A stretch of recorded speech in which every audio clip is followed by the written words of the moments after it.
છેલ્લા અઠવાડિયાથી વરસાદ થંભી જતા અત્યારે શહેરીજનો બેવડી ઋતુનો અનુભવ કરી રહ્યા છે। તેની અસર લોકોના સ્વાસ્થ્ય પર જોવા મળી રહી છે। જો આંકડા પર નજર કરીએ તો અસારવા સિવિલ હોસ્પિટલમાં રોજની 3500 ઓપીડી રહેતી હોય છે। છેલ્લા 4 દિવસમાં સિવિલ હોસ્પિટલમાં 44 ડેન્ગ્યુના કેસ નોંધાયા અને સપ્ટેમ્બર મહિનામાં 430 જેટલા કેસ નોંધાયા હતા।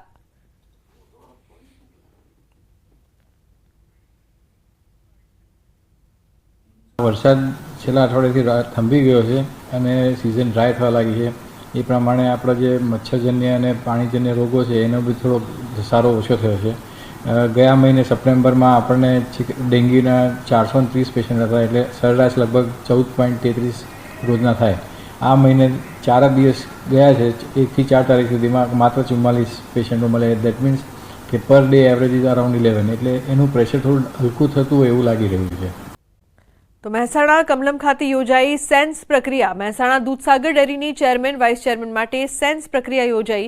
બીજેપીના 3 ઓબ્ઝર્વરની ઉપસ્થિતિમાં સેન્સ પ્રક્રિયા યોજાઈ હતી। 7 ઓક્ટોબરના દૂધસાગર ડેરીની ચૂંટણી યોજાશે, જે મેન્ડેટ પદ્ધતિને આધારે ચૂંટણી યોજવામાં આવશે।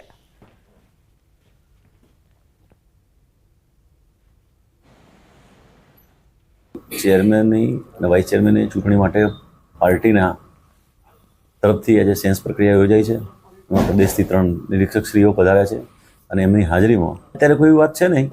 ચૂંટણી અધિકારી છે એ ચૂંટણી કરાવશે। એ સોમવારે ચૂંટણી છે, 7 તારીખે 11 વાગે ડેરીમાં। સાધુ વેશમાં 5 ગઠિયા ઝડપાયા છે। સંતોષી માતાજીના મંદિર પાસે સાધુ વેશે વારંવાર આવતા હતા।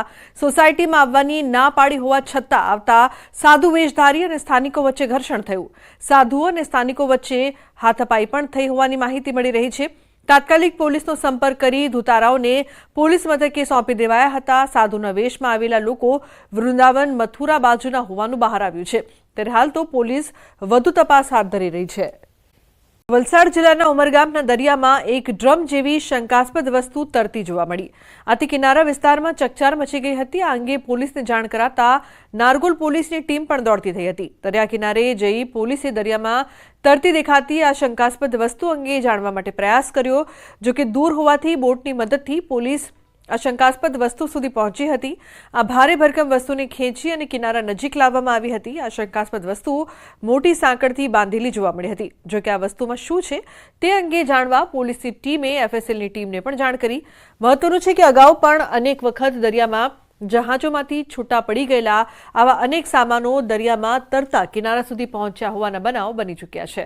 આથી પોલીસ અને એફએસએલની ટીમે આ વજનદાર શંકાસ્પદ વસ્તુ અંગે જાણવા વધુ પ્રયાસો હાથ ધર્યા છે।